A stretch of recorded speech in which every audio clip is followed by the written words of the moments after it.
Hello, friend. Or should I say, hello, friends. You might recognize this opening. It's a line from Mr. Robot, a show that perfectly captures the intersection of technology, security, and the human condition. And much like the series, today we're diving into the complexities of a digital world. So let's remember, we're not just talking about the systems, but we're talking about the people behind them. Inside of tree, do not lose the forest. Presenting to you Shadow, a framework for systematic heuristic analysis and detection observations on the dark web. Now, let us first start out by understanding what is on the web or the internet. So, the web is classified into three parts: a surface web, which is the index content accessible to all the users, which include your Google search results, your Bing search results, etc. The deep web, which contains of encrypted content, including private databases, paid web services, and non-index pages. For example, it could be a university's database which they're sharing within the network, but maybe we find it. So that's the deep web. And then we have the dark web. The dark web consists of anonymous network accessed via the Tor browser, containing a secure communications channel, censorship-resistant content, and illegal markets.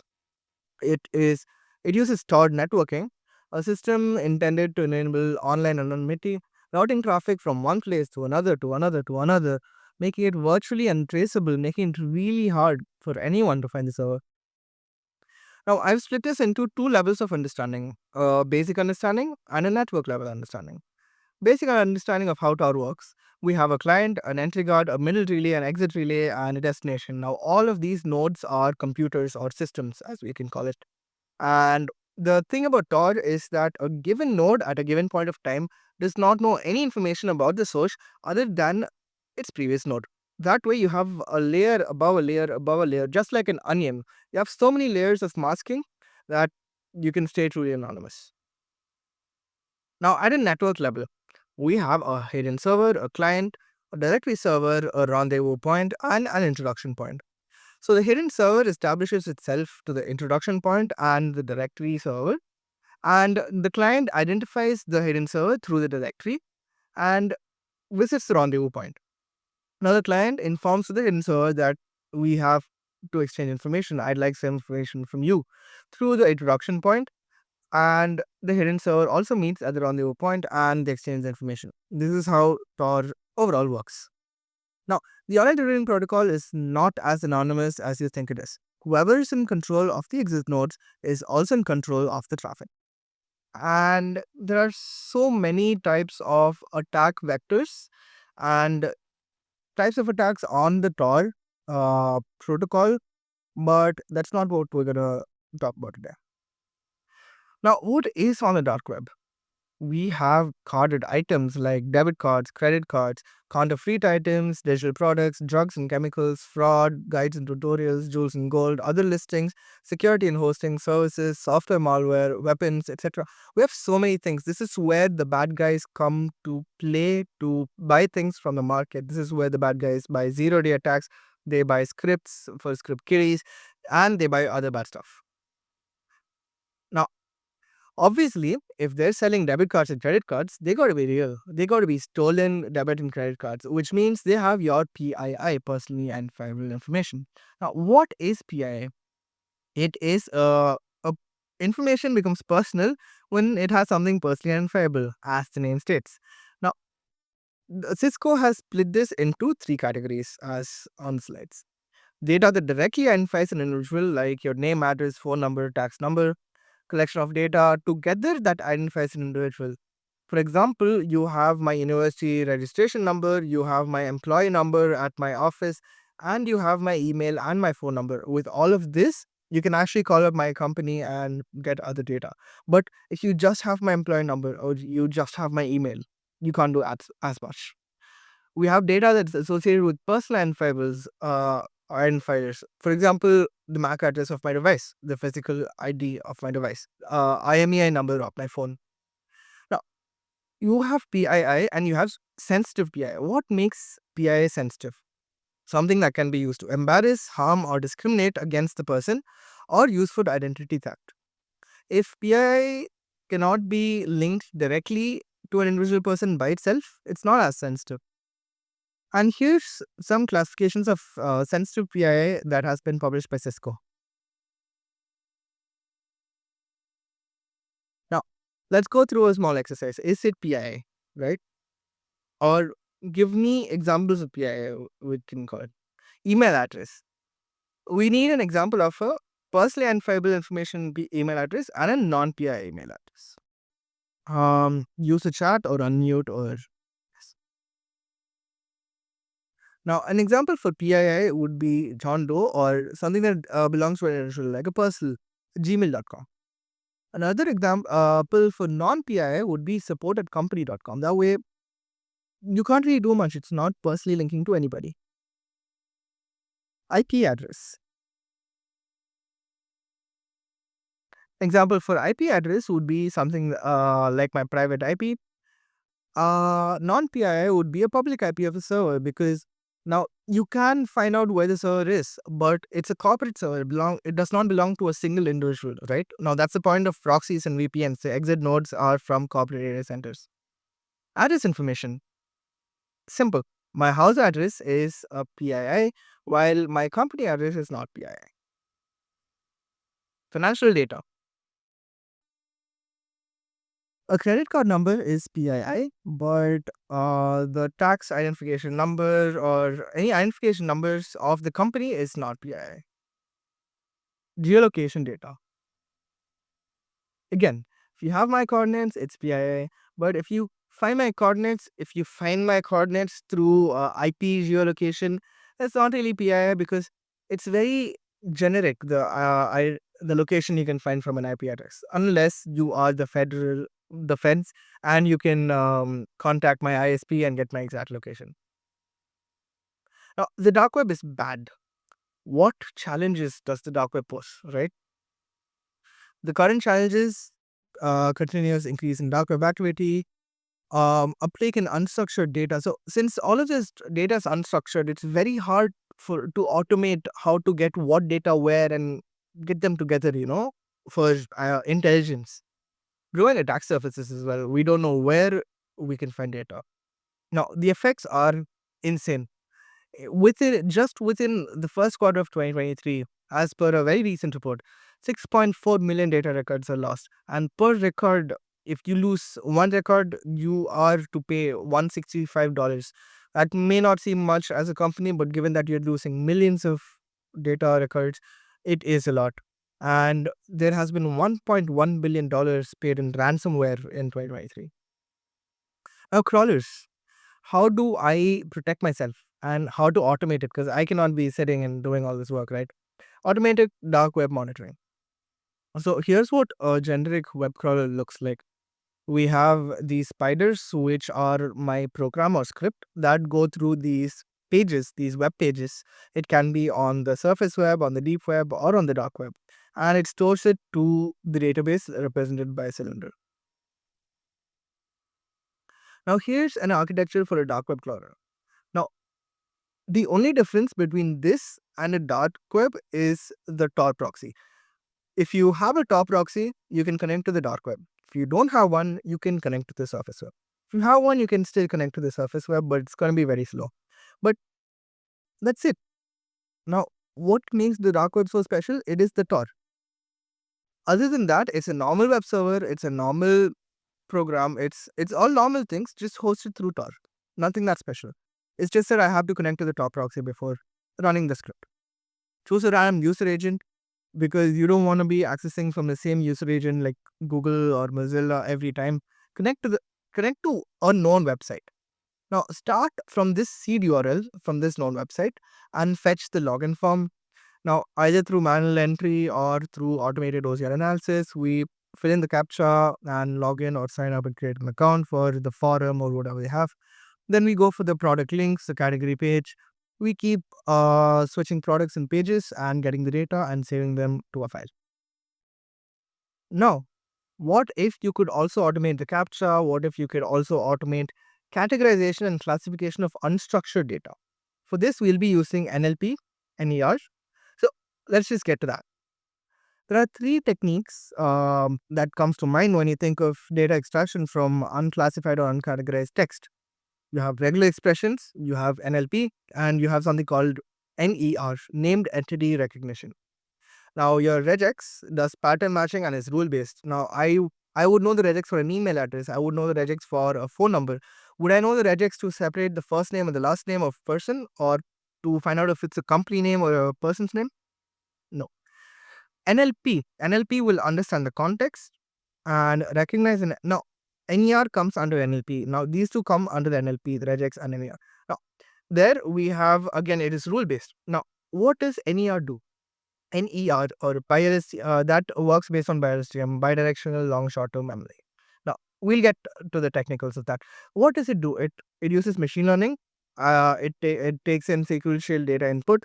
It recognizes entities and understands the context. Now what does entity recognition mean? Right. For example, um, there's a lot of text on this slide that just gives a brief introduction of NER. Now, let's take the example.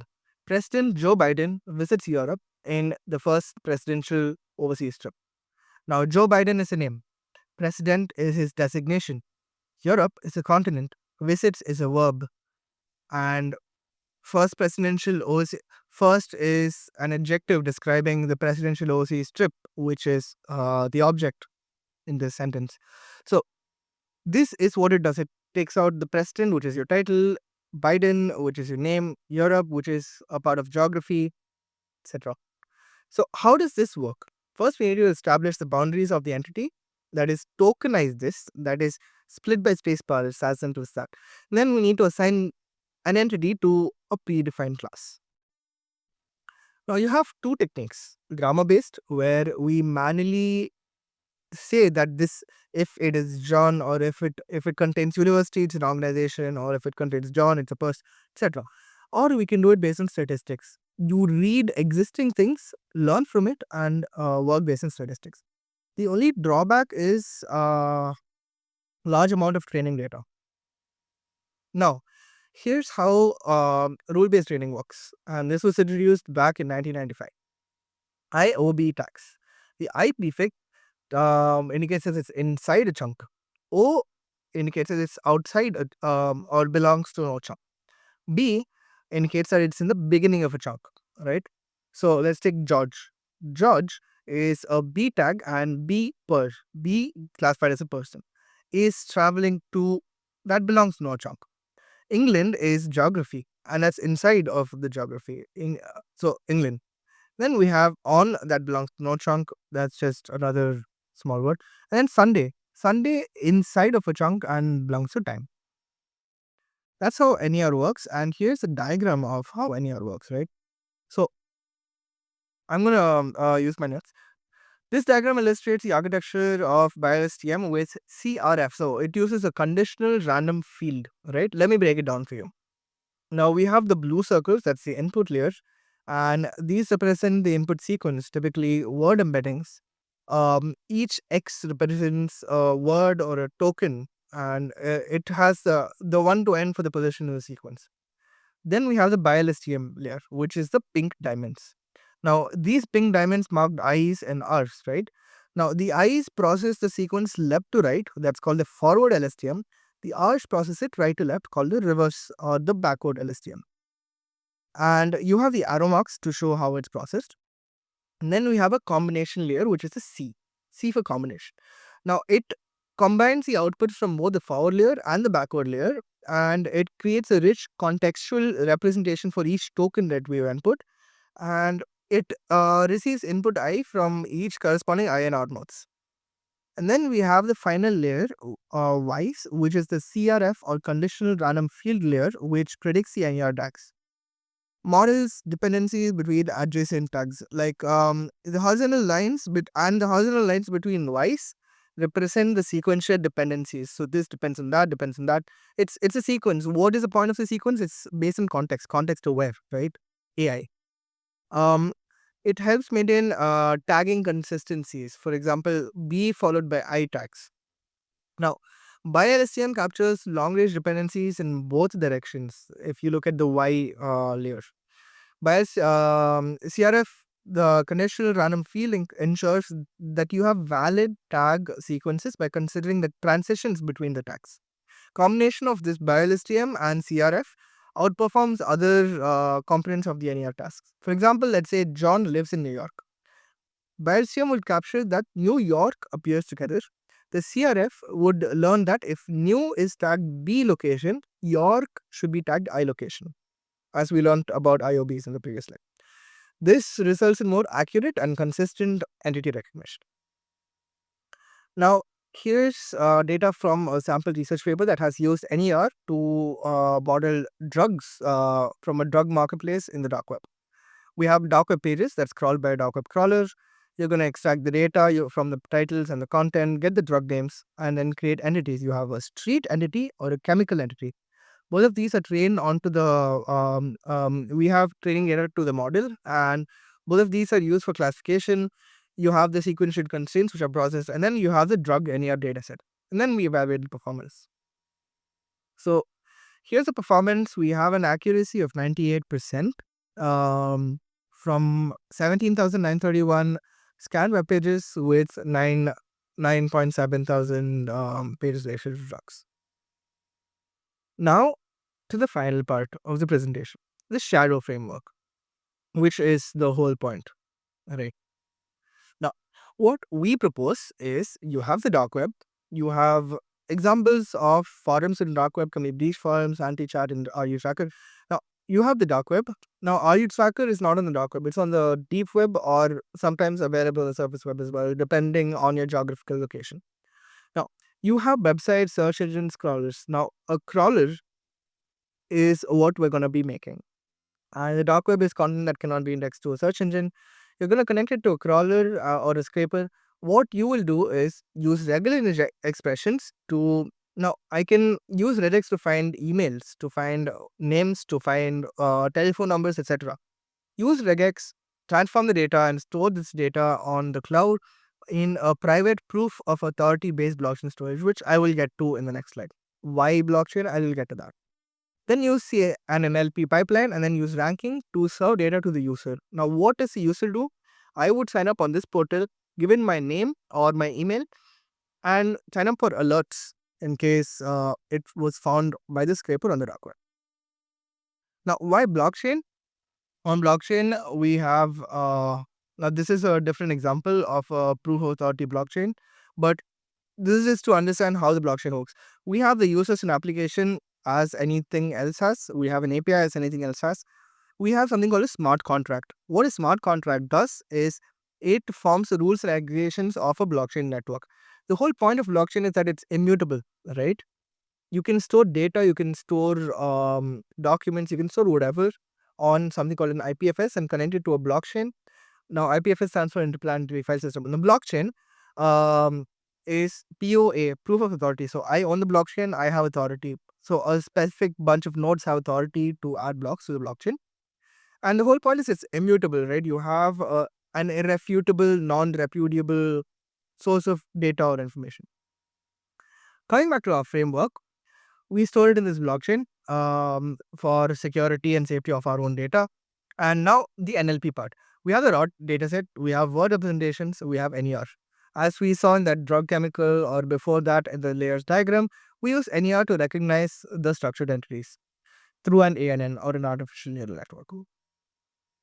Now, what does ranking do in the previous slide?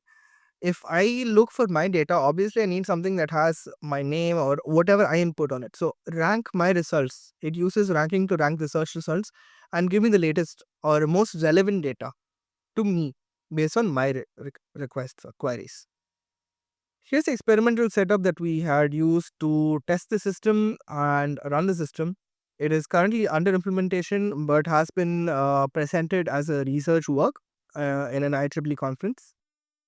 And we have an 84% precision, and yeah, we have pretty good results. And here's a comparison in a table with existing systems that are very similar to what we have done. Shadow provides a complete and optimized system for uncovering and intercepting data threats as they emerge. Further works involve developing a model for practical use and real-world implementation, which we're working on.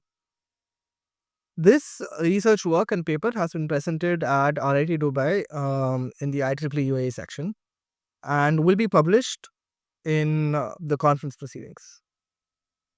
Thank you very much for your time and attention to this session.